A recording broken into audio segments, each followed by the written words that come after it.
Recording in progress.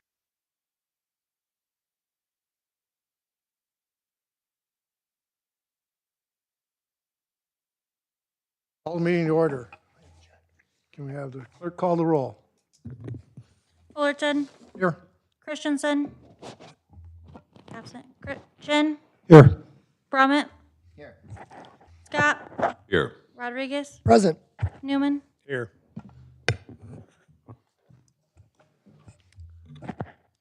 We have a quorum.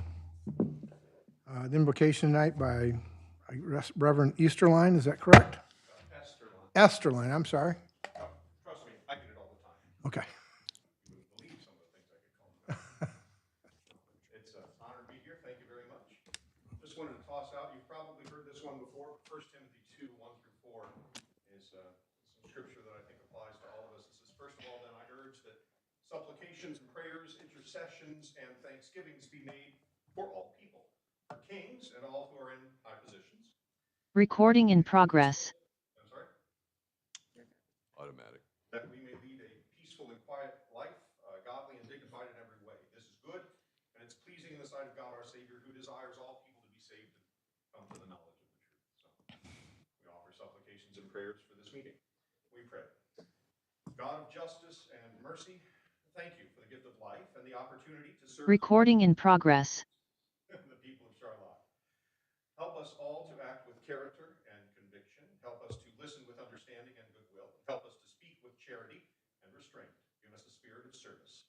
Remind us that we are stewards of your authority and guide us to be the leaders that your people need. Help us to see the humanity and the dignity of all those who disagree with us and to treat all persons, no matter how weak or poor, with the reverence that your creation deserves. And finally, Father, renew us with the strength of your presence and the joy of helping to build a community worthy of all people. We ask this as your sons and daughters, confident in your goodness and your love. In your name we pray. Amen. Thank you. All rise for the pledge, please. I pledge allegiance to the flag of the United States of America and to the republic for which it stands, one nation, under God, indivisible, with liberty and justice for all.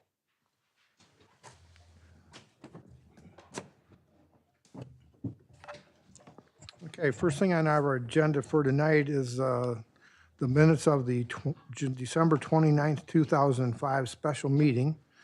And in order for us to discuss those were tabled at the last regular meeting, so they come up to this meeting. So we will need a motion to take those minutes from the table in a second and a affirmative vote so that we can put that out for discussion. So moved.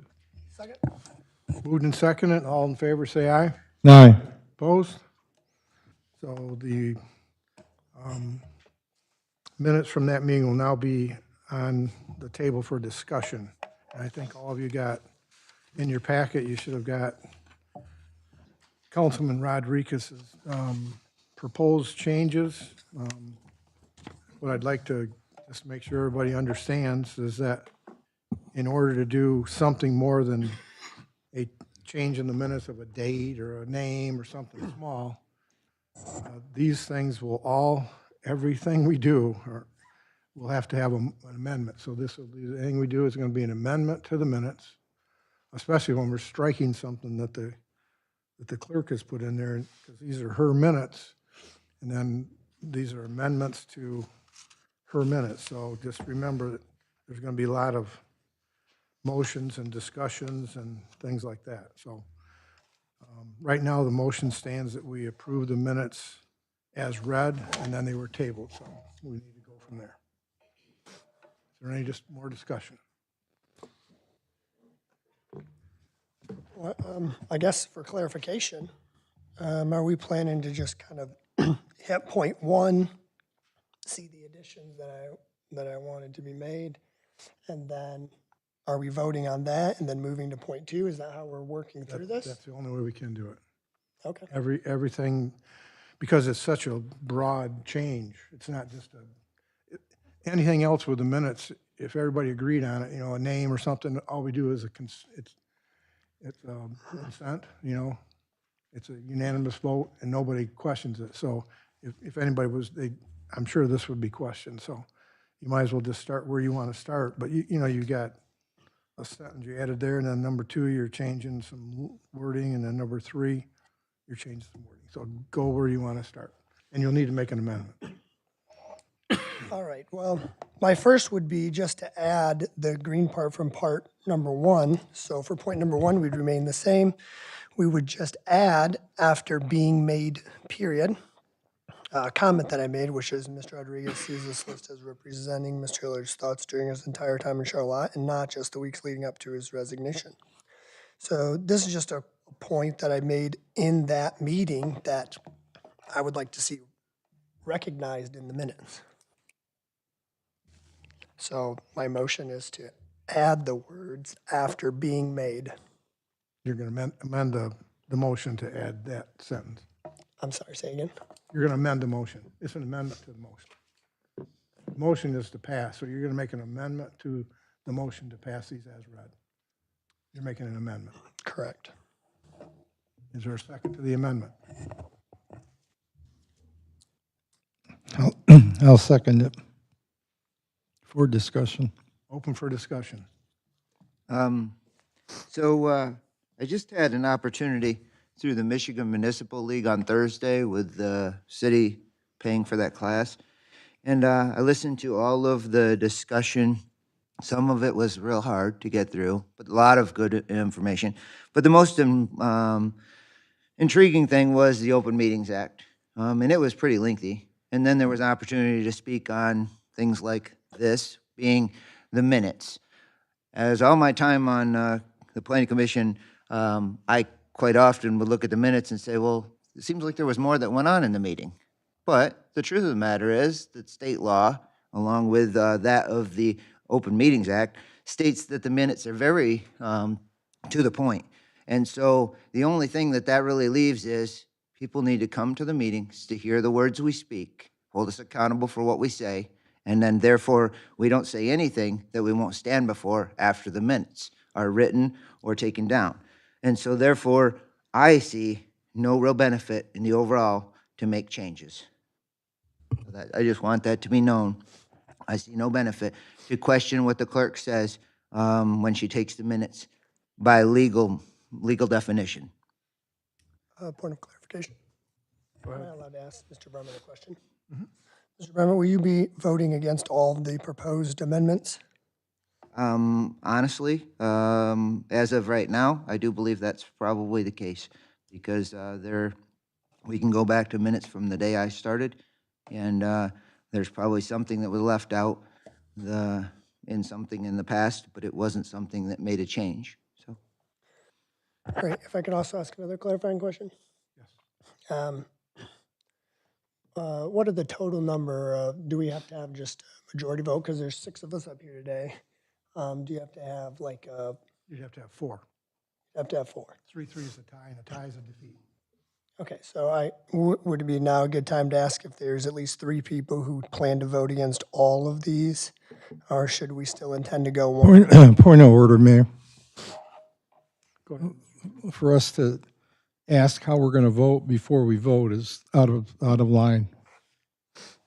Oh, point of clarification then. Why is that? Why can't we ask that? Because it's not proper. It's not, I mean, Where's that written? In any rules of any organization, you don't let you know what your vote's going to be before the vote comes up. yeah, we have a motion to amend as presented, and that's what we're talking about. So to ask how we're going to vote on all of these is not, it's just not proper. Okay. And discussion on, I too believe that if we start requiring the clerk to put every detail down from every council person is a bad thing to do.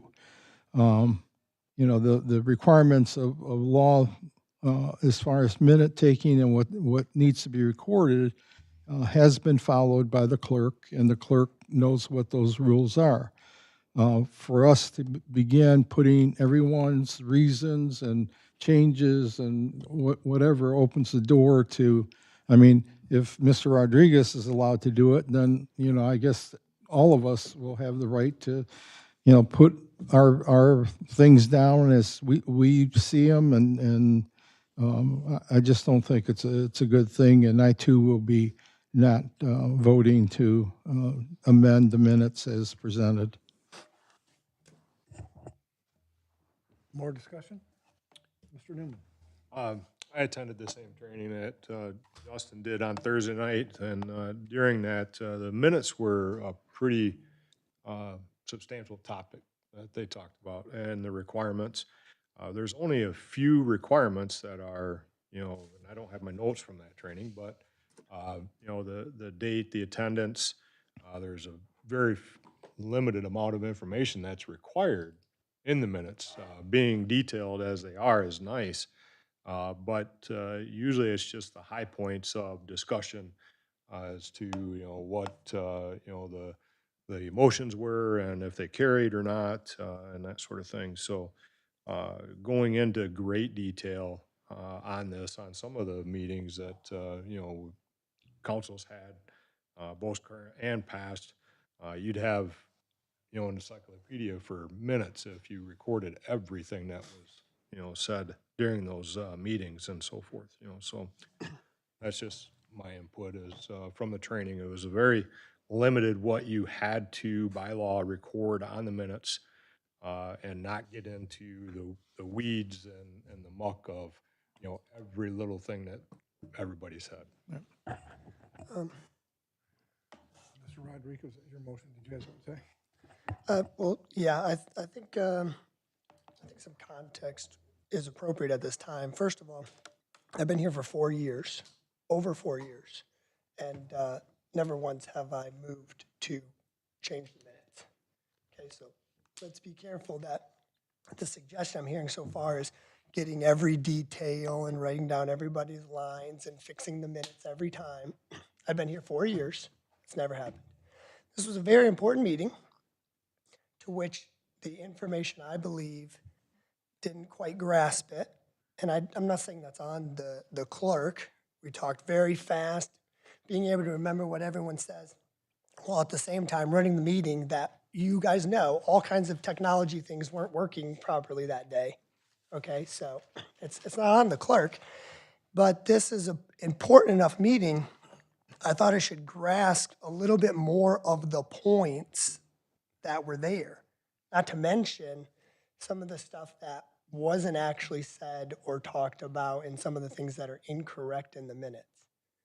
So the context being laid out is that I'm going to be up here fixing every meeting minutes, getting every little thing.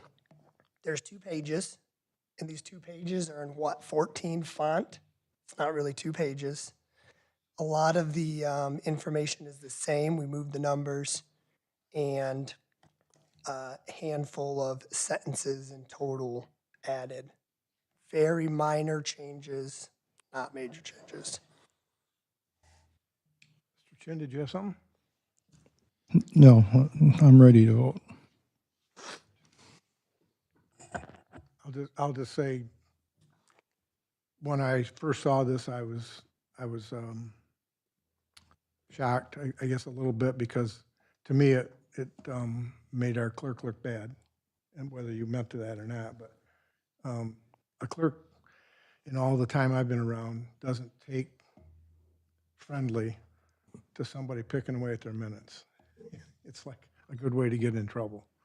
But the clerk does have to record attendance. They have to record a motion and, you know, what the vote was on the motion. But technically after that, I mean, she could have put in the minutes, she could have put in, council discussed Mr. Hillard's 21 points. That could have been it. That's all she had to put in. So we just got to be careful how we do these things. But I still am not, you know, wait, you can look at whatever you want to look at. Question?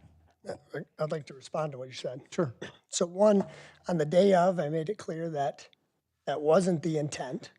And 2, I've, you know, also stated that, no, it's not like we have to do this. I asked that day permission to do this, and I got the votes to do it. I wasn't trying to overstep or trying to become the clerk. I asked permission that day and I got the votes. So I don't think I was stepping out of line, but I'm also prepared to vote. Okay, you're voting on the amendment to the minutes of December 29th, just the one text that he's read. All those in favor of the amendment, say aye. Aye. Opposed? Nay. Nay. Nays have it. That amendment is defeated. Next amendment you'd like to propose. I'd like to strike the number 3 from the third point and instead add social media and media relations. That point was already the same, so I'd leave it the same, but I'd add the 4. And then at the bottom, I wish to add the words that are not in green, but should be. When it comes to the Prussian social media, some members expressed that they would, or excuse me, that they want to see only the mayor and the city manager speaking on behalf of the city. So you're skipping over number 2, and you're skipping over number 3? My guess is I won't get the votes for those. I won't be wasting my time. If someone else wants to propose those amendments, they can. And then number 4, you're leaving the first sentence, social media and media relations, and then you are striking the clerk's where she said the charter designates the mayor as the ceremonial head who should handle media relations, typically delegating to the city manager. You're going to strike all that. And you're going to insert, in place of that, when it comes to the press and social media, some members express that they may want to see only the mayor and the city manager speaking on behalf of the city. That's what you want to make an amendment for? Is that clear? Not the word may want, just that they want. Where did I read it wrong? That they may want. That they may want? Instead, it just says that they want. Okay, so you need to also write a may in above the, No, I don't want the may there. You added the may. express they want to see only the mayor and the city manager speaking on behalf of the city, correct? So you want to make an amendment to that. Tell us you want to make an amendment. Yes, I do want to make amendment to number 3. Okay, is there a second for that amendment? Is there a second for that amendment? Motion dies for lack of amendment. Thank you. I have no further amendments. No further amendments to the minutes? No, sir. Then those minutes stand approved as read, December 29th. Okay?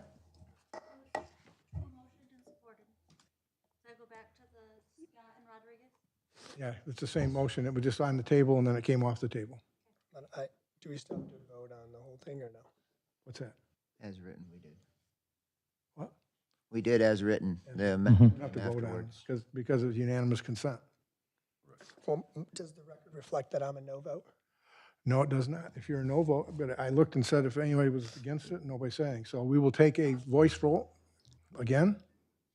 So the amendment failed. Now we're going to take a voice vote because unanimous consent is not for those minutes.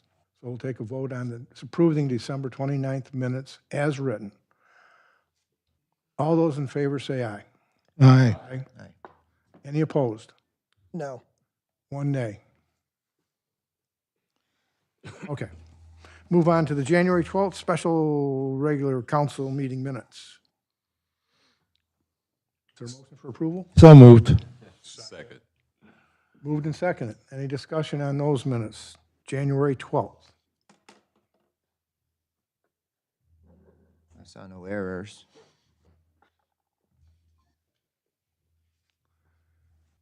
All those in favor, say aye. Aye.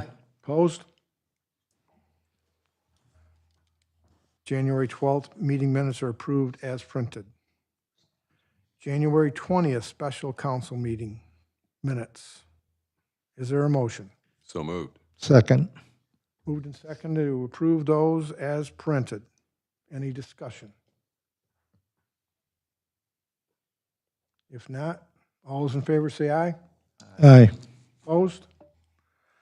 January 20th meeting minutes approved as printed. We have absence of Councilman Christensen, and he informed us last meeting, so is there a motion to Motion excuse him? to excuse his absence. Is there a Second. Moved and seconded. Excuse Mr. Christensen's absence. All in favor, say aye. Aye. Opposed? Motion carries. Public comment. Now's the time for anybody in the public or online who can put their hand up and the clerk will notice it. You're welcome to come to the podium, identify who you are and where you live, and you have 5 minutes. And the clerk is the timekeeper. So, anybody in the audience for public comment? Anybody online? Jeff Christensen. Jeff Christensen? Go ahead, Councilman Christensen.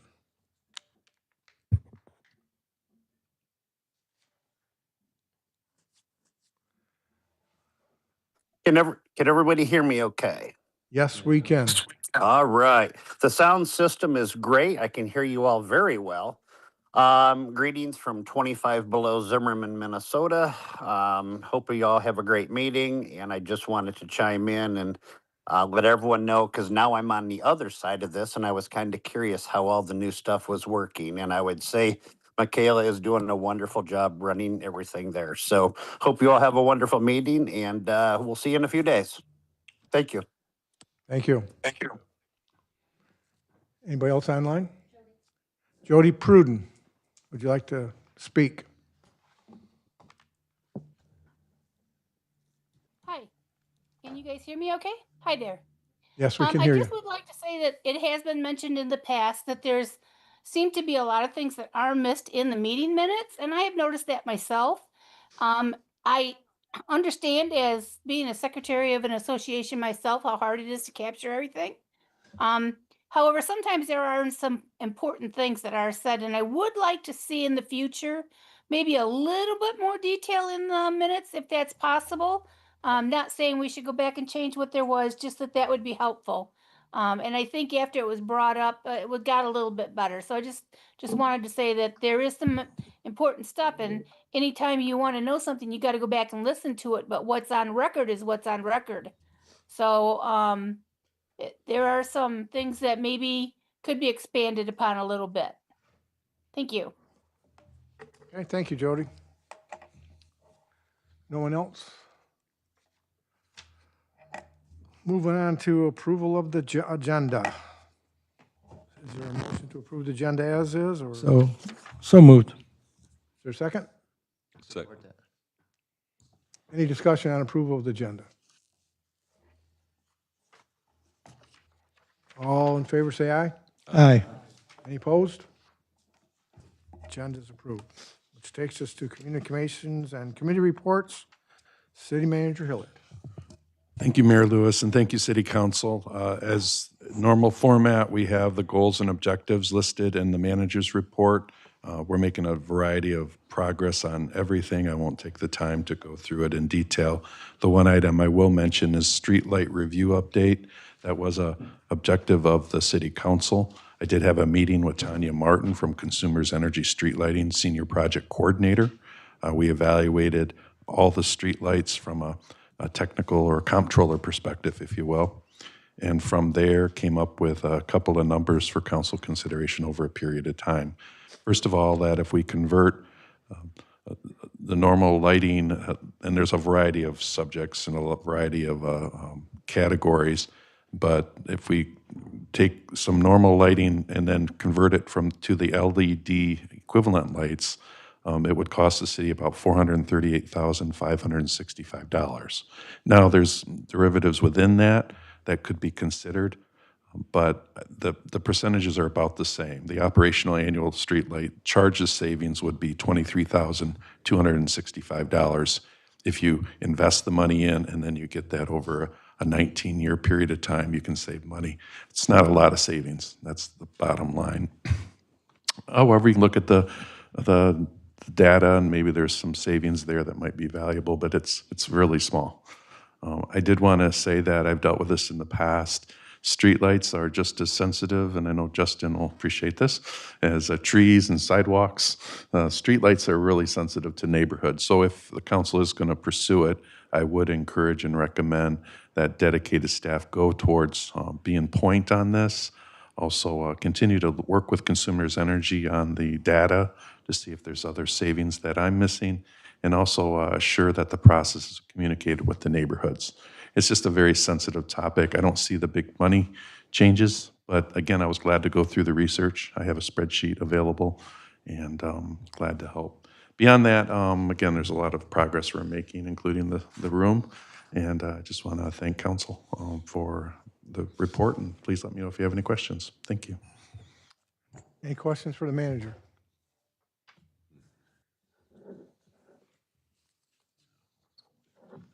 Mr. Chen, are you thinking about it? No, I just, I want to thank both the fire and police for their detailed yearly reports.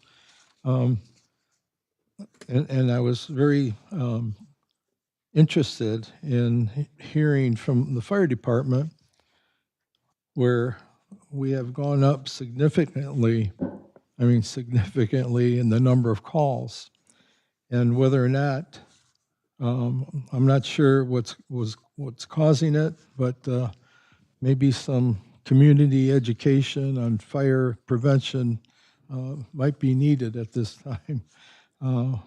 24, we had 600 or so runs, and then 25, we had 2,069 runs. That is a big jump, and when you look over this chart here, it sticks out significantly.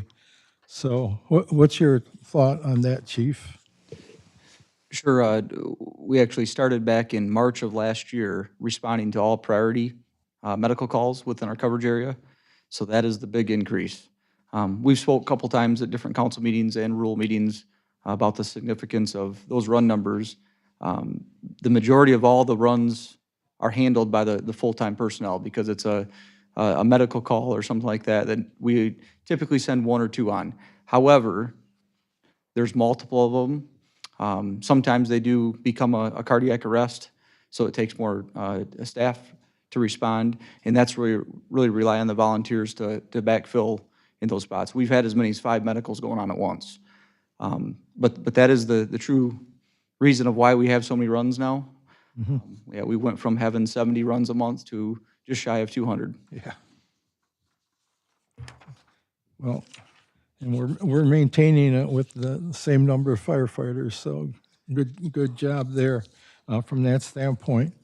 On the police report, I just wanted to say, in looking at the data in your report, Chief, I want to commend you for overall reduction in all categories. We had a few increases in some, but certainly, again, with the staff that you have, we've got a downward trend in all major, what I call major categories of crime. So again, I want to thank you and your department for a job well done. In the reports too, in terms of the Department of Public Service, certainly the challenges of the weather lately, certainly we have to commend not only our first responders, but our DPW staff for the hard work and this miserable cold that they have to do. And so I want to thank them and their reporting. And the community development monthly activity report, certainly we've seen with our new director a major increase in seeing what's happening with development in the city. And again, the report, if you haven't had a chance to read, will give you quite a bit of information in terms of things that we're working on and they're working on and Selena's working on that is significant in the city. So that's it. As Is there any other, we got the attorney report in your packet. Was there any questions on that? The manager might be able to answer if you had questions. Obviously, we haven't had him here lately. I don't know how much that saves, but some. There just hasn't been a need for it. He's done his work outside. And then staff reports. Is there anything else the staff would like to talk about? In the budget report, the information provided is very beneficial. However, when we get into the notable budget items, it says we're going to need a budget amendment, but it doesn't tell me whether it's going to be more or less. And I think that might be helpful in future reports without going through line by line, just a summary of saying we're going to have to increase this by 10%, or we can reduce this, and on the notable report that would be helpful as well, and saves some folks from reading. I don't know how many pages we had here, but it was a lot to go through.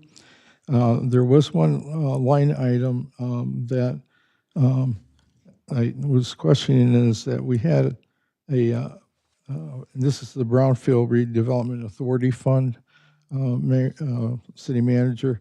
The amended budget for 25-26 had tax capture of 100,000, and our actual was $229,400. And I was just curious what caused, if you know, what caused that increase to go up. It's a very positive number to have, but I'm just. So I don't off the top, so obviously we'll get you that information. So thank you. That's it. Did any of the staff have comments? One thing, Mr. Mayor. Thank you, Mr. Chin. One stat I would like to just draw your attention to on the first page, receiving, concealing stolen property. You can see that went up by 383% this year as a direct result of the flock camera system. That's finding stolen cars, stolen plates. So that's why you see such a significant increase in that line. Thank you.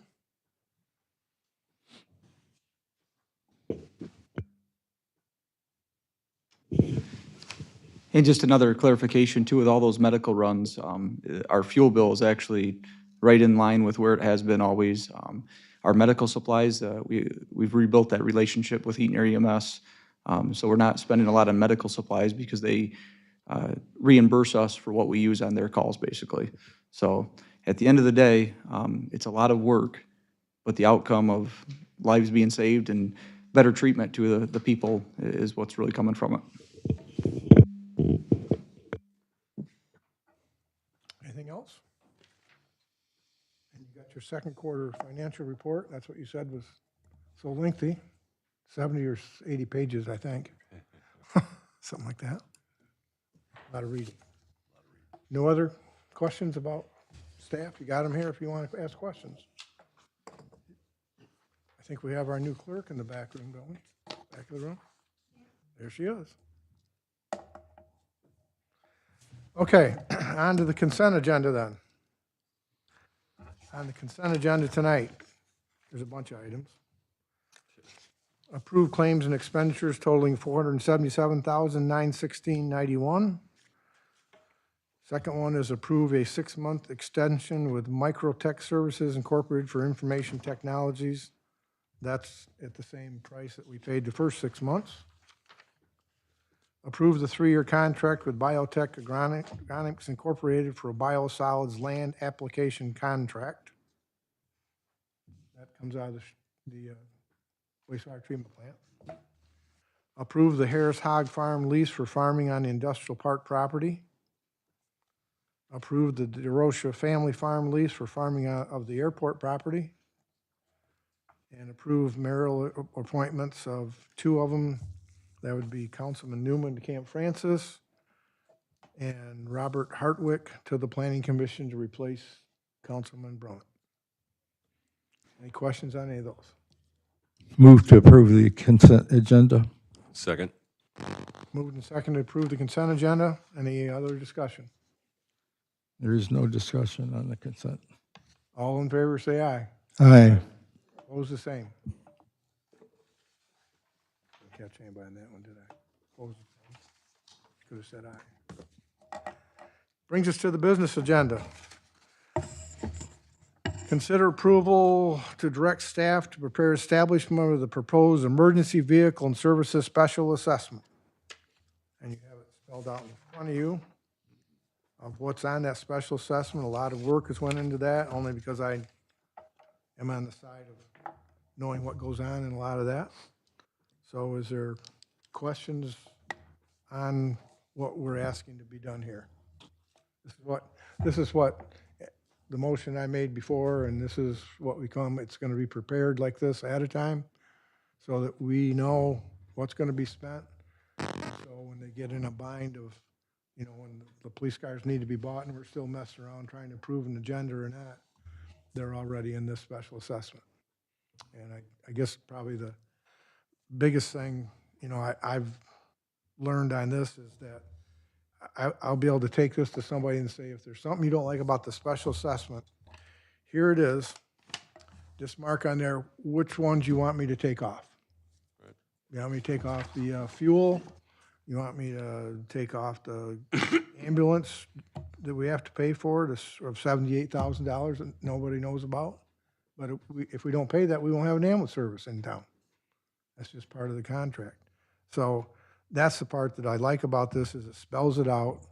And I talked to another person today, in fact, a resident on Henry Street by the name of Miller, and he actually said, that's what I want to see. I don't mind paying the special assessment, but I don't like not knowing what it goes for. So that's the comments I hear out there. So that's the good thing. I know the fire chief has talked about added thing with that. The special assessment, I really am a firm believer of now, and I wasn't 2 years ago. I'm a firm believer that if people want the services, we got to pay for them somehow.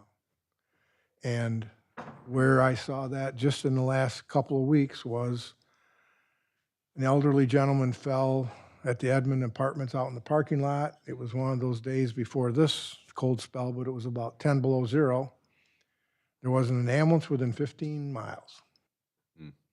So do we go or don't we go? You tell me. And so it kind of hit home there that, yeah, there's a lot of times that we're going to have to go because people expect the service. And, you watch people drive by in the street with somebody laying on the ground. Who stops anymore? They just don't do it. So anyway, to me, it's the way to do it. I especially like the name change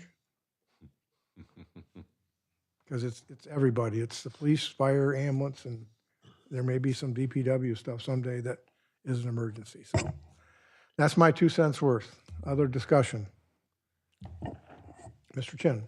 Yes, the only issue that I have is, again, to see the capital outlay plan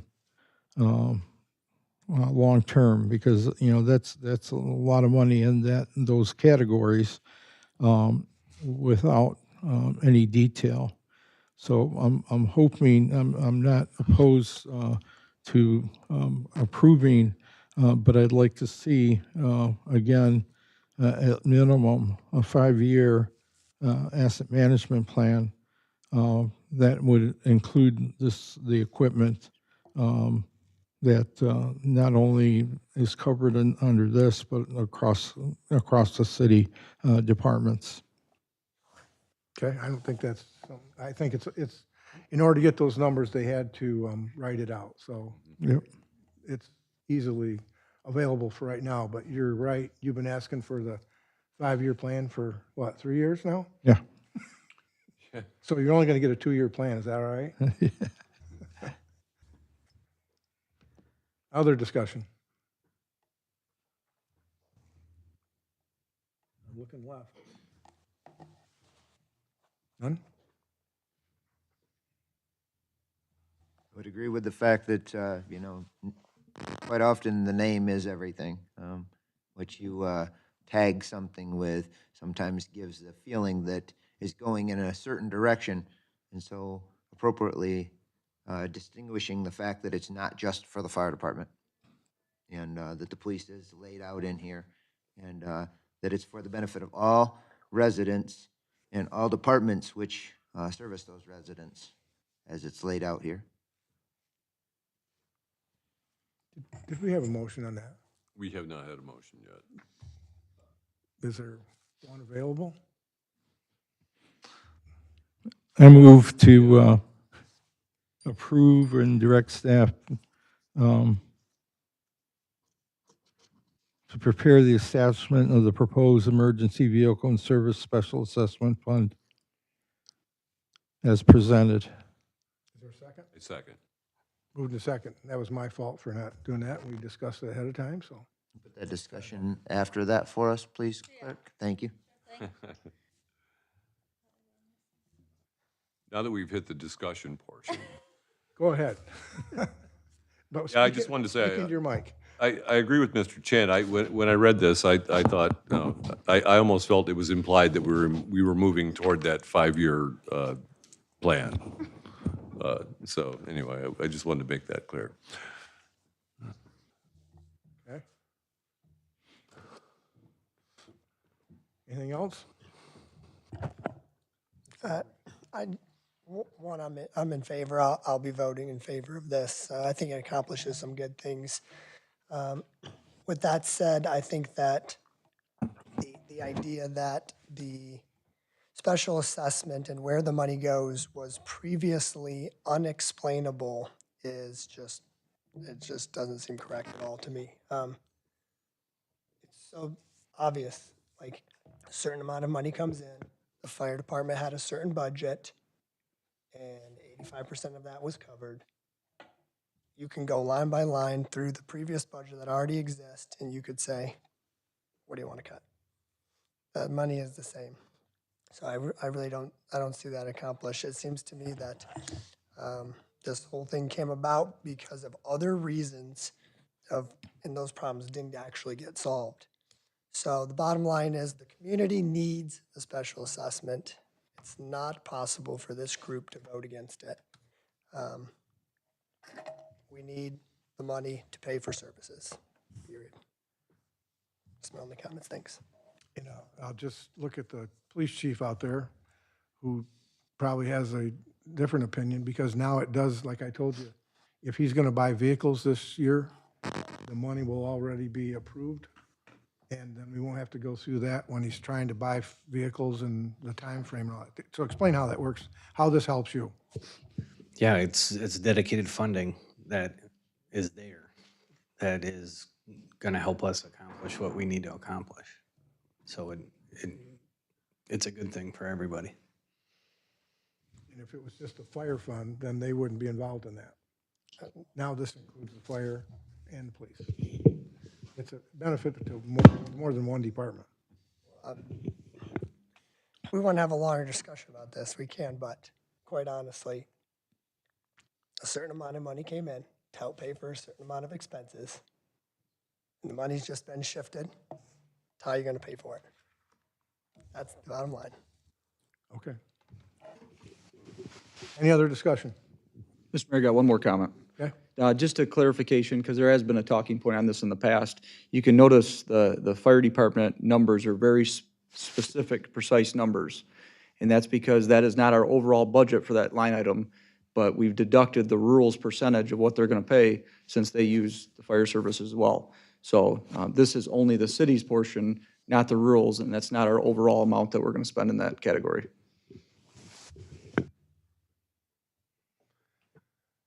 All right. Roll call vote then. Fullerton, Yes. Chin, Yes. Newman, Yes. Rodriguez, Yes. Christensen, Scott, Yes. Brummett. Yes. Passes unanimously. Moving on. Next business item, consider approval to award McKenna proposal for building inspection services. Before we have any discussion, is there a motion to approve or disapprove? So moved. Second. Moved and seconded to approve. Now is there discussion? Got that one right. I had, as a member of the Housing Committee, we had an opportunity to go into this in a lot of detail and certainly strongly support moving forward in this direction. I was really surprised when I had asked what the yearly revenue was for the county for them doing building inspection services for the city that no one was happy with. Poor customer service, and every developer that we have talked to just indicated that it was so difficult to work with the county and their building department on getting this. But you know, our citizens had to pay $151,000 in a year for services that are just not, doesn't make anyone happy from that standpoint. So we're addressing that, and of that money that the county received for their services, I'm not sure that the city received anything for those dollars.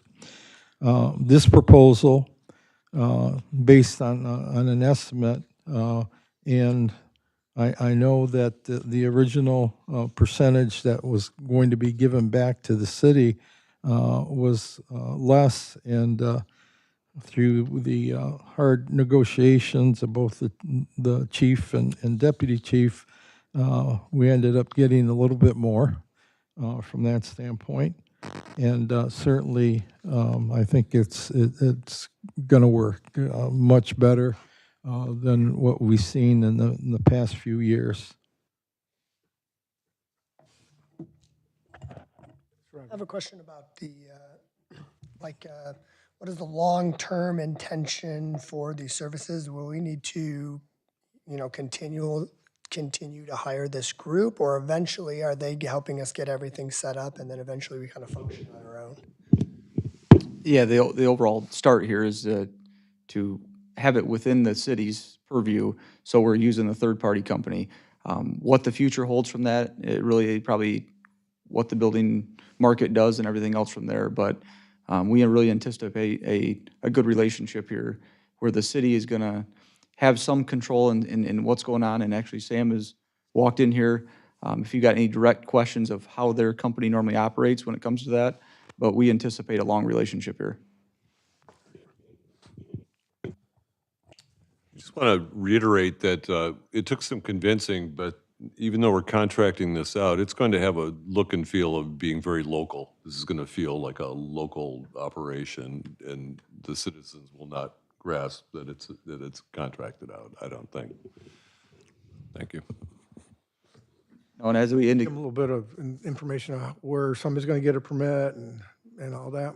yep, and that's why I was just say that with our discussions with Sam, that's a big push of that customer service side. Again, coming from the fire department, that is what we do. I mean, we're there to serve the people, and we feel no different when it comes to this, and that's what Sam has indicated, and McKenna does. If we do have any issues, he's our contact person. He's going to work directly with us if we have those issues and resolve them. When it comes to just thought of how things are going to work, the biggest thing was more of a one-stop shop, meaning that the West Side Fire Station, where the community development zoning already currently is, and rental registrations, that would be the focal point of the start of everything. So everything from the citizens to contractors would work out of there. Obviously, once they start an inspection services, they might work directly with an inspector, but if they have any questions, they're going to call that office up there to start with. And then we anticipate having a permit specialist to kind of coordinate and be that middle person between the public actually and McKenna's contractors or the inspectors themselves.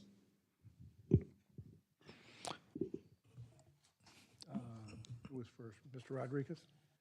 There's one line in your letter that gives me some pause. It says particularly the first several months and potentially the first 1 to 2 years.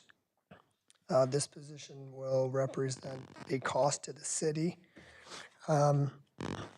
What do we expect to change in 2 years that would take it from a net cost to the city for 2 years to ultimately causing it not to be a cause? What's going to change in 2 years? More permit fees. Just in general, more permit fees. Building hopefully will go up. More building within the city to bring more tax revenue on that end. But the, right down to remodeling downtown buildings. We're trying to push that stuff, and again, hopefully within a couple of years, we start seeing more permits being drawn and more building back to Charlotte here.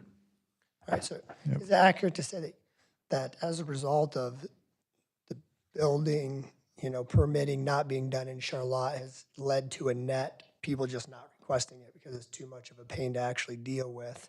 And so as a result of focusing in on what you said, that customer service aspect and being more efficient and effective, that will lead to net growth in the community, more buildings, more improving our housing, which sort of steps on some of the rest of the goals the council has had. Correct. And I know Selena wants to talk here, and I just have 2 points to that real quick. The main 2 things that I've heard personally is not going to build in Charlotte, and they do things without permits. And we don't want that.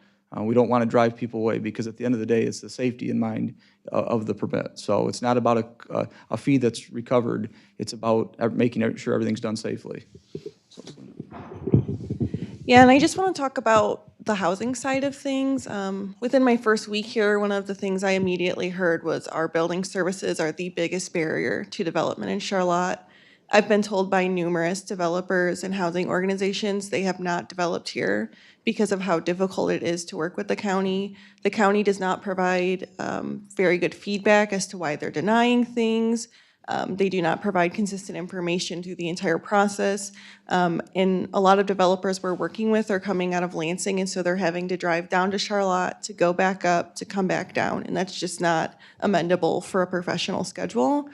And so our goal is to bring this in-house and have those fees coming through us with excellent customer service so that developers want to continue that relationship and continue the work of growing housing in the city and the economic side of things. And also we want our residents to be able to add porches and decks and things in a proper manner and in a safe manner, because that also goes back to our need for our emergency services.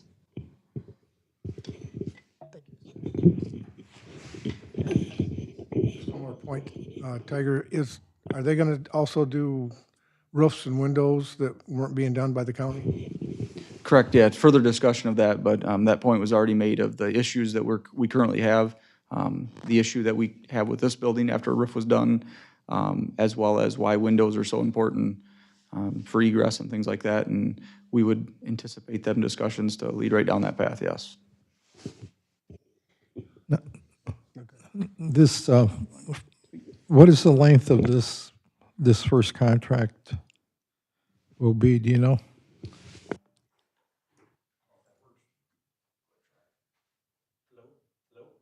Not so much. Okay. Hi, everybody. Hello, Mr. Mayor, esteemed members of council. My name's Sam Woodrick. I'm Director of Building Services at McKenna. And there were just a couple other things I wanted to touch on there. One is not doing roofs and windows. That is technically something that is at the discretion of a building official. They can decide not to require permits for siding and roofs and stuff like that. But generally what we see when a county is performing services for a community, the reason why they don't accept permits for projects like that is not because they don't have a concern for the safe installation of those things, but because they don't have the manpower to keep up with the inspections. Because roofing is one of the most common things that people pull permits for on their homes, so it generates a lot of work in a department. So if you don't have enough inspectors to follow up on that work, it's best to, absolve yourself of any responsibility for it, kind of take a step back. So that's definitely something that we think is important for the reasons that Tiger mentioned, as well as the overall solvency of your local building department. Another reason why we often see shortages in revenue when counties or entities, non-local entities running a building department, is that there's a lot less emphasis on enforcement. Inspectors are a lot less likely to be out there with their head on a swivel looking for work that's being done without a permit. They may also feel like they don't have the connections to local law enforcement to reach out and say, hey, we have this issue, we have an obstinate contractor that's refusing to pull a permit. Can we get some assistance with that? So those are some of the things that we would hope to remedy in the beginning of our project here. So. My apologies. Yeah, the length of the first contract. Oh, yep, I believe we talked about a 2-year contract to start, but so all of our contracts are very flexible and they have termination clauses for both sides, both for ourselves as well as the city. So we do set terms to an initial contract and then generally say after this term, it renews until canceled by one or either party. We just need to make sure that we have language in the original contract that will allow us easily to extend beyond the 2 years. And also to just keep in mind that by charter, we can only enter into a maximum of a 10-year contract. So that's why I was asking in terms of that, because this is the kind of service that you want to keep the same person once you decide who you think it is, as long as they're performing, and hopefully there's performance metrics that will be there for the evaluation on a yearly basis of the services that are performed. And like you said, Tiger, it's, focus is on service, service, service. So hopefully we can. And then to add to Selena's comment, before I even got on council, I had attended a meeting at Eaton Community Bank with a bunch of developers. I don't know how I got into that meeting, but that's all they were talking about was the difficulty of dealing with the county. And residents that we talked to just recently at a Michigan Country meeting, we're talking about the fact that, the county inspector will come out and say, we're not passing, but they won't give the reason why. Or one time it passes, another time it doesn't. Inconsistency that they've experienced, and hopefully that, our fire department are very aware of those things that have come up based on that. And so I'm real. Again, at the beginning, I was not real in favor of contracting out, but I think this is the way to go in terms of that, from that standpoint. So thanks for the hard work and being able to get this accomplished this quickly. So hopefully as soon as we can get it going, we do have builders sitting in the wings ready to come in and start seriously looking at things. So all we need to do is find some properties for them to put the stuff on. So thank you. Thank you. Do we have a motion and support to get to this point? We have that. Right. Cool. Yeah, it would have been a discussion for. All right, I just wanted to be sure. So I just wanted to mention that I've lived here for a while now in the city, and we did some work on our place when the city was actually running the building department.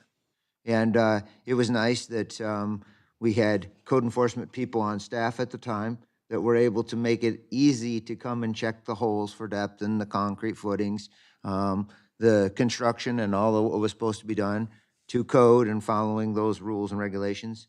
And since then we've done some things that have been under the county's jurisdiction.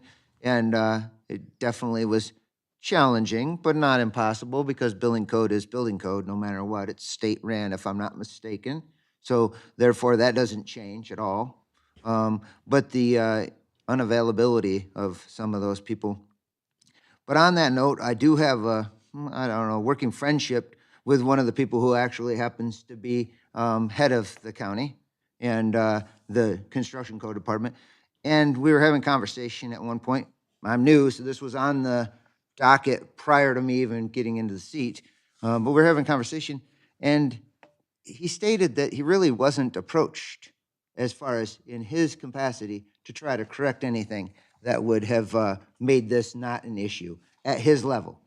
I do know that there's many people up at the county. The inspectors are not this person in particular. This person is above them. And so he claimed that he had not been given an opportunity to try to correct this. However, it seems like it's been in the public eye for a while, so it's not like it's been hidden that there's an issue. And then, like it was stated by multiple people here on the council, sounds like there are people outside of the city even who have challenges with some of the building aspects at the county. And so maybe that's just going to bring to light that they need to do whatever they have to do in lieu of our decision here. But I'm just kind of curious. So, it's stated here in the proposal here with McKenna that we would capture like 12.5% of those building fees. Those fees are not governed by the state. So you can choose them to be a percentage of the overall project, however, or whatever. Those fees need to be established by the city, if I'm not mistaken, which isn't laid out and is not really the matter for us right now. Just the percentages of, but it also, I find it interesting now that it's presented, that there was that many thousands of dollars that were not captured in the cities and were given up to the county. So just wanted to make sure, wait my turn to state that I don't feel like there's going to be any change as far as the feeling of the people, because state law says what it says. Just the fact that we have people within our enforcements within the city that would probably be more apt to be able to make available to check out our building, and also maybe, and I don't doubt this at all, be a lot easier for people to work for in hopes that we get the buildings and the contractors coming here. So I just wanted to make it known that I believe that this seems to be in our favor. Thank you. Mr. Newman. Councilperson, just one thing. Assuming that council does approve this motion this evening, two things are going to kick off right away. One is going to be a negotiation of the contract with the city. And then the second is a transition period where we're going to do things like prepare a fee schedule for the city, which this body will have to pass, create applications. I've set up the infrastructure for the building department to work. So that fee schedule is one more thing that this council will have control over so that you can ensure that your building department is solvent and the fees are commensurate with the cost of providing the services. So that's one more thing that's going to come back to this council rather than be controlled at the county level. So I am one of the residents that ran into a huge, slowdown on a project of my house, siding and decks and front porches and that sort of thing. Went I'm a good chunk of that 150,000, I think, as well. Thank you. But yes, the county is super difficult to deal with. And I don't know if it's the county in general or just the inspectors that they have. To Justin's point, yes, the building code is the building code, but there is interpretations that are made within those codes, just as any other code, whether it's in the safety and OSHA realm or environmental realm, there's interpretations that people make that can make life fairly easy or fairly difficult. In my case, what should have been a 3-week project to reside the house and build a deck on the back of the house and that sort of thing ended up being about 8 or 9 weeks long, several $1,000s in higher costs for building materials and rentals of equipment and processes. And my builder is one that said he wouldn't do business in the city, particularly after my house project, because it did run a lot longer, cost him a lot more money, cost me as a resident, the homeowner, more money. in the long run to do that. So bringing this back in, like Justin, you know, I did a hot tub deck behind my garage back when the city was in charge of the building department. It was very easy, you know, called up and scheduled the inspection, came out, did it, you know, and all of that kind of stuff. You know, to go through this with the county, you know, was a pretty traumatic experience, you know, for a homeowner, you know, and things being said, you know, when they find issues and they don't have to give you a reason, it says right in their homepage, and I'm on the county's homepage right now. The inspectors are limited to answering specific code questions that may be asked and determining what has been completed or work is proposed to be done to meet the appropriate code requirements. It is not the responsibility of the Eaton County Department of Construction Codes or any individual inspector to inform anyone of appropriate federal, state laws, ordinance, or specific building, electrical, mechanical, or plumbing code sections. So they can tell you it's wrong, but they don't have to tell you why. And the paragraph above that that says responsibilities, that it's the homeowner's or the contractor's sole responsibility to know all of the codes that you're trying to fulfill. And if you've ever seen, you know, a code book, you're talking hundreds, if not thousands of pages, that a general homeowner is not going to, you know.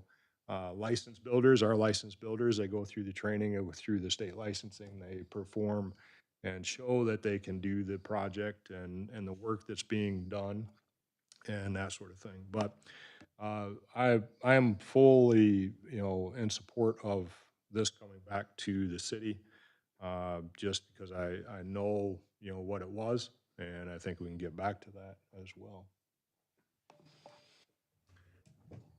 Any comment to his question about how your inspectors are gonna, will they be helpful if we have a problem? Or, I mean, I only tell you that because I was an inspector for 30 years, so I know that it's not right, and I would hope your company would be able to help somebody out and say, this is what you need to do. And your answer is? Yeah, and Tiger mentioned that as well. So, you know, I mean, this is, once again, this comes down to customer service and helping people find solutions to code problems. So it certainly is the responsibility of an inspector to tell contractors or homeowners what is wrong and cite the code, saying, okay, this is Michigan Residential Code 145, blah, blah, blah. What inspectors are not required to do and are also discouraged to do by state law in the code is become design professionals for the contractors. So inspectors can tell you, yes, this toilet needs to be 18 inches from center away from the side of the tub. Okay, so they can say, no, this toilet is too close to this bathtub. What inspectors don't tell you is where to put the toilet. That is at your discretion as a contractor. So that's just kind of a simple example of, you know, walking that fine line. But once again, providing good customer service means thoroughly explaining to contractors to some degree, to homeowners a much larger degree, what's going on with their project. So, you know, it is correct that it does not fall on the inspector to tell you exactly what to do. At the same time, we expect our inspectors to be as helpful as they can within, you know, the confines of the State Construction Act as well as the building code. So. Any other questions? Have the clerk call the roll. Fullerton, Yes. Chin, Yes. Newman, Yes. Scott, Yes. Rodriguez. Yes. Brummett, Yes. Motion carries. That brings us to consider the approval of the Carmel Township Interlocal Fire Agreement. Is there a motion? So moved. Is there a second? Second. Moved and seconded to approve the interlocal agreement with Carmel Township. Discussion. Mr. Rodriguez? Hey, we're back again, and, well, look at this, actual numbers, something that didn't exist in the last one. You'll recall I asked questions about the actual money and was assured that the amount was correct, which turned out to be incorrect. I see there's this section E here, which talks about cost recovery for specific incidents, including special equipment or hazardous materials incidents. I don't believe that was there before, at least not how it's paid for. So the only question I have, though, when it comes to numbers is anyone able to tell me, based on this new amount, which is $202,460, how does that compare to what was previously brought in? Do we know what that previous number was? Because I don't remember how short we were in the past. I wasn't on that committee, but I trust you guys to handle it. So do we know what the previous numbers were, or are we not really sure? Last year was 146 and change. So significantly quite a bit higher number. Yeah. With that as well, just to make a point, the recent rural contract that was also passed opens the door for these types of contracts now. There's still an outstanding issue that will come before you in the future of the trucks are owned half by the city, half by the rural. For 2 years now, not quite 2 years, but during this contract, we've been using half of obviously the whole truck to do the job, but half of it's owned by the rural. So we still have an outstanding issue to take care of there, where in this new rural contract with the city, it allows for contracts outside of our borders or outside the city of Charlotte and the Rural Fire Association. That being said, the rural will actually contribute to the expenses, half, that it costs to perform the service, as well as provide the trucks. But they'll also get half of the revenue coming back. So the city will see 101,000, thereabouts, coming back revenue from this, but they'll only have half the expenditures as well.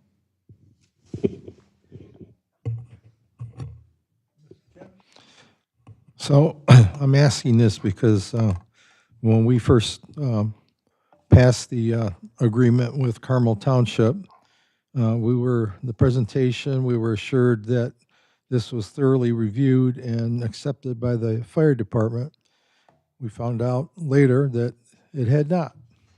So I'm just making sure this time, from the fire chief, have you engaged and been engaged with the review of this and are certainly in favor of moving ahead with this contract? Absolutely in favor, and I've spent more time than we'd like to. So we'd like to get back to doing something else, but this has taken a lot of time to get to this point, too. I can imagine. There's been a lot of effort. The committee that was formed, actually, we joked with Mr. Hillard and said, your first meeting here, you were dealing with us, and your last meeting, it solved going out, so potentially. Okay, thank you. That's true, too. Yeah. Let's go. Anything else? I just wanted to, so the term, as it stands here, is stated in there in number 3, is that correct? So around July 1st of 26. It says, When we'll start. would start, and then it would go for 2 years from that date, is that correct? No, it would be a 6-year contract. It's a 6-year contract. The termination is 2 years. Okay, 6 years, okay. 2 full budget years. Gotcha. Okay. But it still holds the same as if you want to get out of it, it's going to take you 2 years to get out of it. Understood. That's the same as we did with Carmel. Actually, Mr. Hillard worked a lot on this, and we played the dog and pony show to get the amount of money that we wanted. And yeah, we spent a lot of time over at that table over there and back here. But it was tense for a while, and then it came together pretty good. And I'm just glad that we're to the point where we are right now. And if I might just add one more point, is that the city's happy with us, city staff that is. Carmel Township, to my understanding, is very happy for it, as well as the Rural Fire Association. So the due diligence has been done all the way across the board to make sure this is a good document. Save that. I'm going to save that. Any other discussion? Clerk, call the roll. Fullerton, Yes. Newman, Yes. Brummett, Yes. Chin, Yes. Rodriguez, Yes. Scott. Yes. And I'll make one last comment because we will be seeing the other negotiation we've been working on, and that is the trucks, the use of the trucks. And that was started at 45,000 a year. That was the minimum was going to be, which would have been 90,000. That's, remember I used to tell you that we lost $50,000 in this agreement per year? That's we got it at 45, and now we've got it down to just over 32,000. So I think that's a pretty good negotiation too. So we're going to end up, as a council, we're going to end up seeing a bill for 60-some thousand that we're going to owe the Rural Fire Association, which is a lot less than 90. And we could have lost the whole 90. But it just proves the fact that we made a bad contract. The city lost money. That's all there is to it. Yeah. And you can see the difference in the numbers. So, believe it or not, that's the truth. And you will see that negotiation as soon as I think when the attorney gets to it, but we'll have the guy sitting out there probably doing it. So he'll get he can start with the first thing he does with the Carmel Township Agreement. Everybody starts with fire. That brings us to consider approval to amend the Eaton County 4-H Agricultural Society lease. And do we have a motion to approve that? So moved. Second. Moved and seconded. If you want discussion, I'm sure that the manager has more knowledge about that than I do. I do have at least some interest in it. However, I know that this kind of came about the time that I took the seat. And it's another one of those things where it's supposed to be addressed in an appropriate fashion. So I'm looking through that. I did my best to try to look through it before the meeting.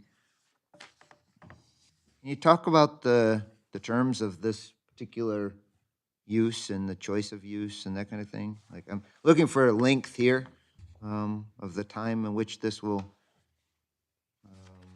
potentially be over. Sure. Well, first of all, Martin, thank you for coming this evening. So Martin Fabric from the president of the fairgrounds is here. So there's a variety of items here that may affect the fairgrounds. You want to have a direct conversation with Martin. But in terms of this particular lease that's on the agenda tonight, this is part of the, I believe, a 70 or 75-year lease that was originally approved in 1990. So let's do our math. It's we got a ways. But the bottom line is the action this evening is pretty straightforward. It just adds to the purpose and use of the premises. There's a whole lease agreement included, but tonight's action would include, in addition, the premises may be used for educational, recreational, and economic development for the benefit of the fairgrounds as approved by the city council in writing. It clarifies who can allow those uses through the city council in writing. That's the big one, I think. In terms of Shift and the trucks and the agreement between the fairgrounds and Shift, that'll be coming to you later. That'll be coming to you hopefully next month, I hope. That particular term ends, I believe, May 31st, but there's a possibility that might be renewed later. So this document provides for the opportunity to have, in this case, the fairgrounds work with, in this case, Shift for use, but then allows for a process for the city council to be engaged before it happens. So we're all catching up right now, there's no doubt, but at the end of the day, I think this is a good addition.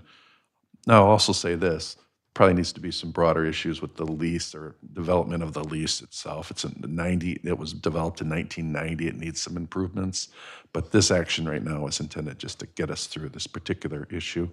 But there's plenty of work to be done, right, Martin? And I appreciated and always do the relationship the city has with the fairgrounds.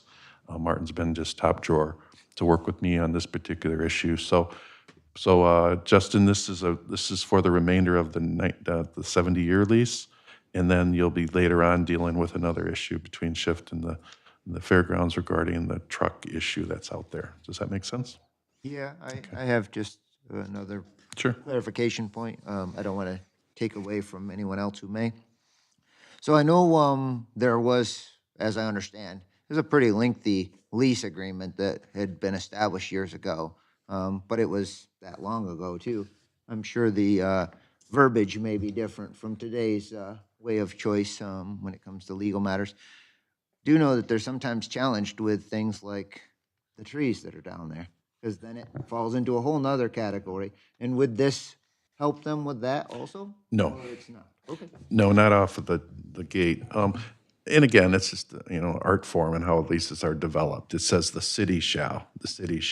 What's not clarified in the lease is who in the city shall.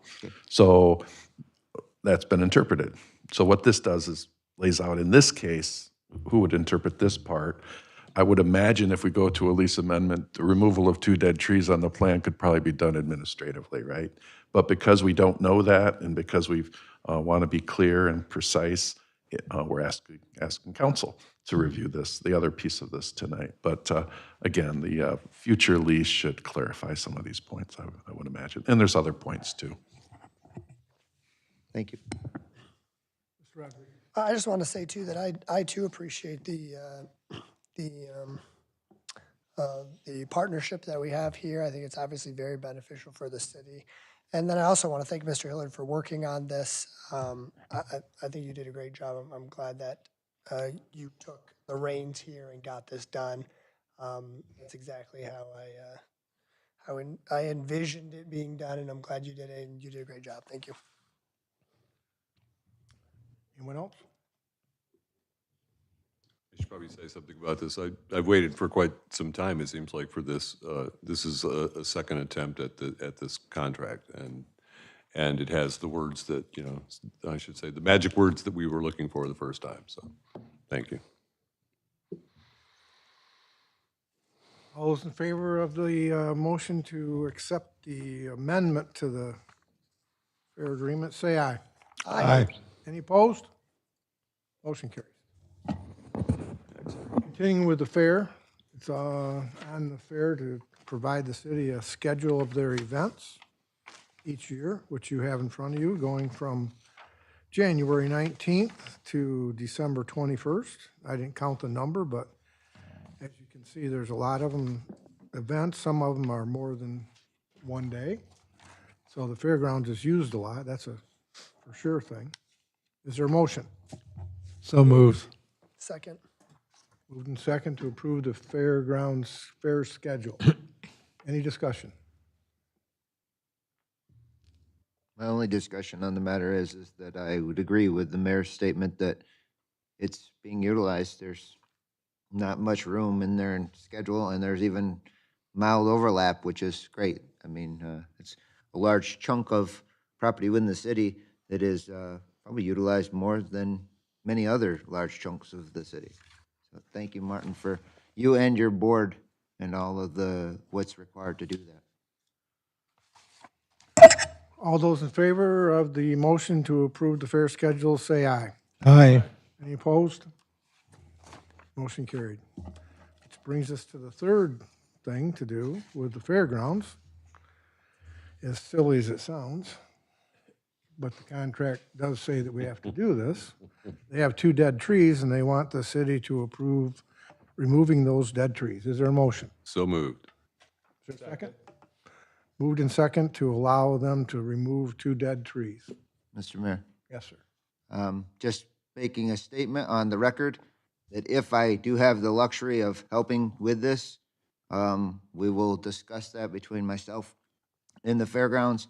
And just so that you know that if my company is part of this, I may have to refrain from voting if that is seen in our best interest. Are you saying you're going to not vote then? I'm going Because you to, think you might have a financial interest? that is correct. I want that to be known. That's fine. And we will ask for a roll call vote, unless there's other discussion. Please call the roll. Fullerton, Yes. Chin, Yes. Newman, Yes. Rodriguez, Yes. Scott, Yes.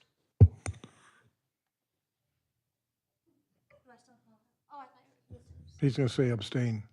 oh, okay, Brumett, Abstain. oh, Motion carries. Oh, and now we're down to consider approval of the interim city manager contract with Great Lakes Municipal Consulting. Vincent Pastu. Got it right, didn't I? You have the contract in front of you. Is there a motion to approve this? So moved. Second. What discussion do we have? Glad to have him. Excuse me. Then we will proceed to have the clerk call the roll. Fullerton, Yes. Chin, Yes. Brummett, Yes. Scott, Yes. Rodriguez, Yes. Newman. Yes. Motion carries. Welcome, Mr. Interim City Manager Vincent Pastu. Public comment. We're down to our second public comment, and we'll allow anybody to come up and identify themselves and speak for 5 minutes if they'd like.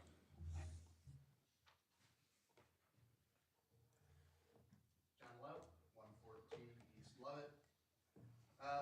Basically, Mr. Hillard, thank you for the path you have put us on. I don't know what you have in mind for however long or what comes next for you, but I will say this. I was asked many times when I was working on my retirement what I was going to do. And I'm going to give you a little bit of unsolicited advice. Do what you want, when you want, for as long as you want. And that's it. Thank you. Thank you, John. Anyone else from the public? Jody Pruden, go ahead.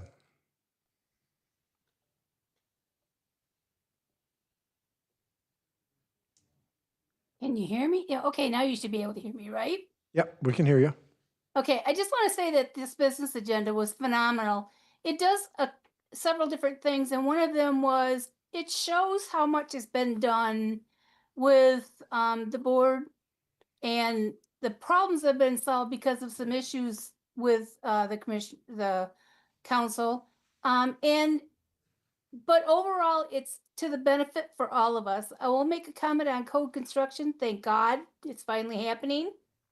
We were fortunate to, or construction codes, I'm sorry. We were fortunate when we did our deck that the city is the one who did the permitting on that. However, I have definitely had one-on-one dealings with, and very recently, the construction code department at Eaton County.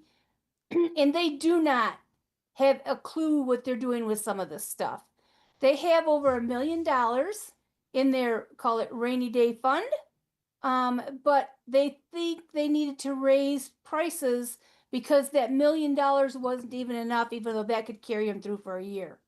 What they did with the equalization fees were astronomically ridiculous.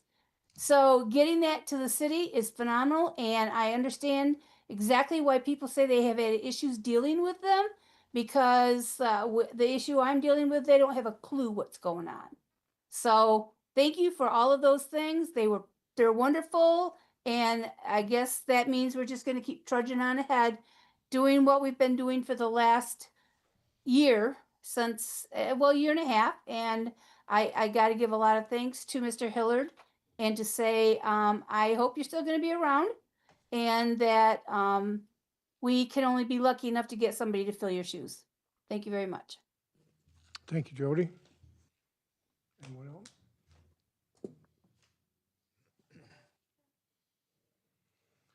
Okay, that brings us to staff comments. We have staff out there. First comment, just a thank you to the Fair Board and Martin for all you do, because again, at the end of the day, that's city property. And if you didn't take care of it as well as you do, with the volunteers that you have, at the end of the day, that would be still our problem at the city. So we appreciate everything you do down there, and all the improvements made, and keep carrying on. Second, appreciate the council for allowing us to be, as staff, to be part of the interim manager search and process. That was good. We really do appreciate that, and look forward to working with Mr. Pastu. Pass two. See, I was gonna have to practice that a few more times. So look forward to working with you coming on here and the progress that we got going on.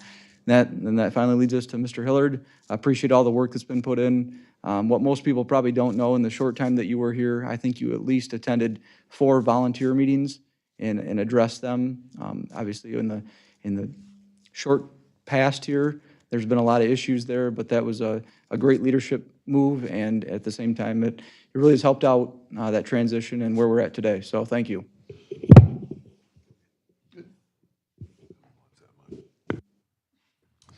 No other staff? Mr., oh, yeah, that's right. Mr. Hillard is staff. I am staff, thank you, at least today. We've alluded to it, but Vince Pastu is here. He's going to be our new interim city manager. I want to congratulate council on a thorough process, lots of great questions. Vince, thank you for taking on this. We're hoping to make it easier than maybe others had to take on. Oop, I said it. But the reality is, Vince, you're well qualified. I'm really excited for you to step into this role. And then, of course, Alicia Smith. Wave, Alicia. I don't know if folks know, this is our new clerk. She's doing it right. She's observing for at least one meeting. I don't know if Michaela will let that happen another time, but in speaking with Alicia, she went through a very thorough process as well behind the scenes. And I'm really excited for the clerk's office and what you're about ready to provide. And of course, I could go on with thank yous and all that with department heads and council in the community. But it's been an absolute honor to be the city manager for the city of Charlotte. And John, I always appreciate how you say it. You've shown us the way, because that is the strength of a city manager. It's not to do all the work and be that leader that doesn't let go and all that. It's really about honoring democracy. And if I've been able to do anything in Charlotte, I hope I've been able to honor that. We have done a lot in terms of getting some things together. This agenda is pretty cool because these almost represent the thorns in the side that I know when this council took office, you were looking to solve.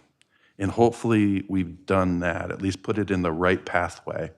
You got a great staff that can get around it. You got a experienced leadership coming in, enthusiastic department heads, and a council that really cares.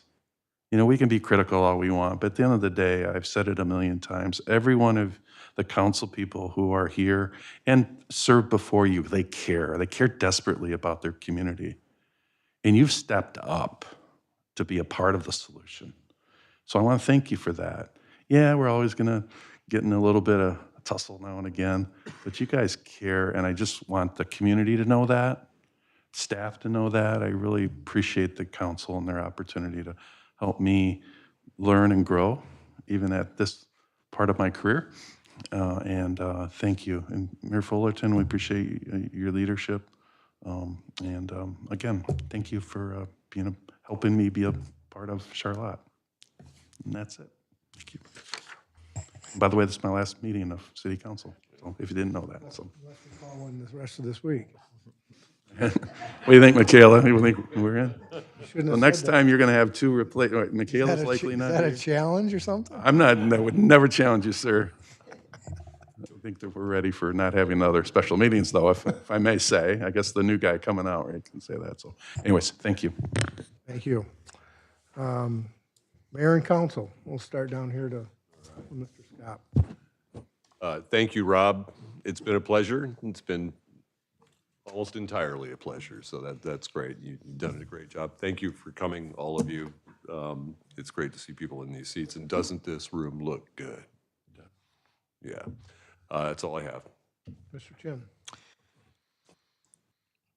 I too want to thank you, Rob, for the work we've done and the time that we have spent together looking at things.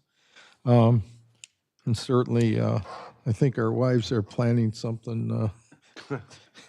I don't know what it is yet, but I want to thank our 2 new council members that attended the MML training, and I was glad to hear that you did get something out of the training. And So as a board member for the newly elected officials academy, I also participated as a panel member, sharing some thoughts with the attendees. I think we had 60 or so online from that standpoint. Also, I've had a meeting this morning or this afternoon. My weekly MML, and one of the things that they go over are legislative issues, but there is bills in process. I don't have the numbers, but I'll be watching carefully having to do with food trucks. And the MML has not taken a stand on it, but from where it stands, it looks like the state wants to kind of take over and issue the rules on food truck inspection and fire inspections, and saying that right now the draft bill says that the city can't come up with their own ordinances that are against what the state's going to decide to do. So as we all know, our particular ordinance took out a section of the city, and that's why I'm concerned whether or not they're going to allow that to occur from that standpoint. So I'll keep you informed as I hear more. The governor's State of State address is coming up, and the focus is going to be education and the local road funding. And we look forward, I think we all look forward to getting that. And education-wise, this kind of floored me when the report, but the state of Michigan is 44th out of 52 states. We're in the 44th place for reading achievement in the 4th grade. So we've got a lot of work that we need to do regarding that. So, and the other is, somehow I missed committee reports, but we'll be posting the executive director position for ETRAN after our personnel meeting, but that is scheduled to go up in February. So that's what we got going with ETRAN. Thank you. Mr. Rodriguez. Yeah, I'll start off one. I'm disappointed with the minutes. And under point number 3 in the minutes, it states, as the heading, social media and media relations. That's the heading. It follows up by saying, the charter designates the mayor as the ceremonial head who should handle media relations. That's not true. It's just not true. Go read the charter. I understand that, and I seen that council really didn't want to go down the path. I thought that's fine. That's why I switched to just the one other amendment so that we could correct this. It has been mentioned that there is a council policy. I've looked for some said policy. I find no policy saying that the mayor is the one who's designated to speak, or that it's then sent over to the manager. I can't find anything on it. So as far as the charter goes, charter does call the mayor the ceremonial head, but it has nothing to do with media relations. So we really should correct that. There's nothing legally preventing me from speaking to the media, but of course I do believe that it is a good practice to allow the mayor to be the one who speaks to the media, and of course always to run it by the city manager first. So I hope council will follow that, but it's not in the charter. My 1 week as acting mayor, wow, what an event. When all of this stuff was going down, I really felt just peace, probably because of course, first my faith, but I walked into an office and there you were, and on your face was complete peace. No stress, no worry. And I said, oh, this is going to be a good meeting.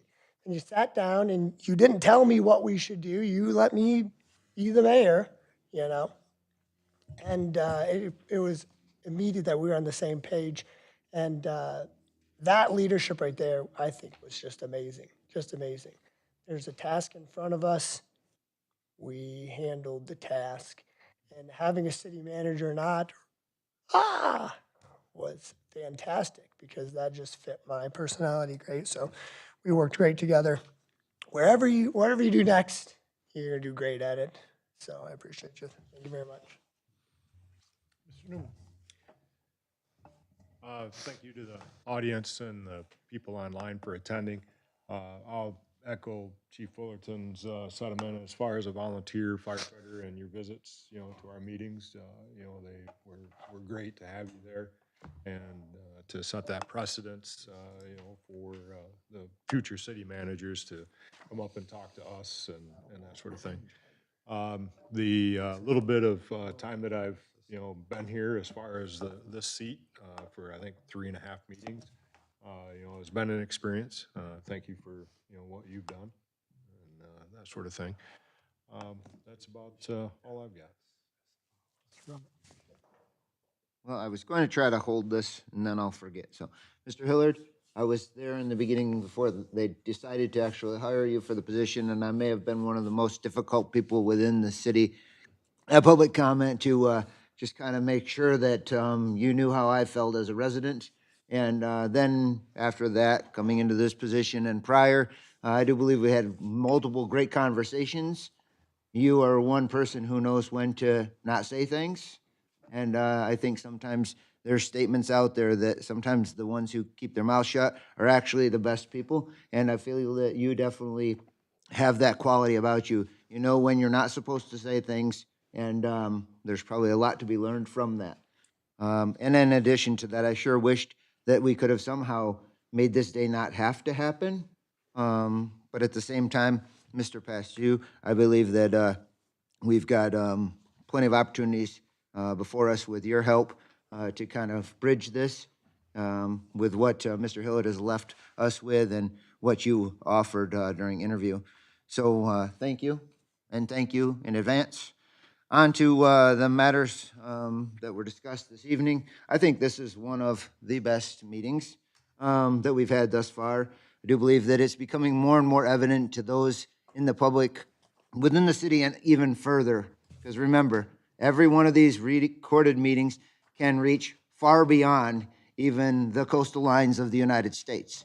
So therefore, we can look really good and genuine and also transparent and all the other aspects of what we're looking for, or we can look as if we are not refined and that. And so I do believe there are plenty of people, such as one of our callers earlier, whose far reaches from what we can throw a stone. So I think that it's great to understand that when we go on to speak about the Open Meetings Act and some of the things that are governing us that date back from before I was born, that have been able to be tried and true. Therefore, we've added some technology, and if you record your meetings, you cannot contest what you said. Does not matter what the clerk puts in the meeting minutes and what we approve. It is what you said. So if you want to say something that you wish to retort, I think that you should probably take some advice that don't say it, because it will be recorded and there probably well after all of us are gone, even if the clerk doesn't take it down. Makes her job a lot easier as I see it. So thank you, and thank you for both the technology and also the clerk doing her job. And then on down I think that the consent agenda, as I'm becoming more accustomed to it, I think is outstanding because it sure does streamline the meetings overall. The ability to attend the Michigan Municipal League's training, I think, is invaluable. So anyone who didn't get an opportunity or didn't take the opportunity, I would highly suggest it. And I probably should have taken some in the last 10 plus years as a person on the Planning Commission. And I do have, just to state that I attended my first Parks Committee since taking on the role. And that board is a great board, definitely enthusiastic and also very passionate about what it is that they're there for. And so thank you for that opportunity, and I look forward to many more of those. And that's about all I got. Okay, Mr. Hillard, my opinion is that we wouldn't be anywhere as close to where we are on this stuff if it would have been somebody else, because you had the gumption to go after it and turn people loose to get stuff done. You had I mean, we worked good together because I'm in a hurry to get everything done, and you were able to calm things down to keep people in the room before they walked out mad. But him and I did have a interesting thing. When you call me on the phone, it's hard to say what I might be doing. We could be at a fire, I might be pulling the calf or whatever, you know. When you call me on the phone, you never know what I'm gonna say. When he'd call and so I'd say, Joe's Pizza. He'd, what do you want in your pizza, you know? I had him 2 or 3 times. Or I ordered breakfast the other day. I told him I was gonna have 2 eggs and bacon, deliver it as soon as you could. So we had a good relationship on the phone. It was kind of fun, and been great to have you around. We always learn something from no matter who it is, and we learned a lot that we can take forward from here. So we appreciate your time. I'm with everybody. I wish it hadn't have had to happen, and we tried to have it not happen, but it was too late to be saved. So we've got somebody good to work with. I'll take us down the road now a little farther, and hopefully he'll have some experience to get us a good person in here. It's not going to be easy to find somebody, I don't think. I read his contract, and he said he wanted to be fly fishing by summer, but his contract says he will work until he's not needed. That's the way I read it. So.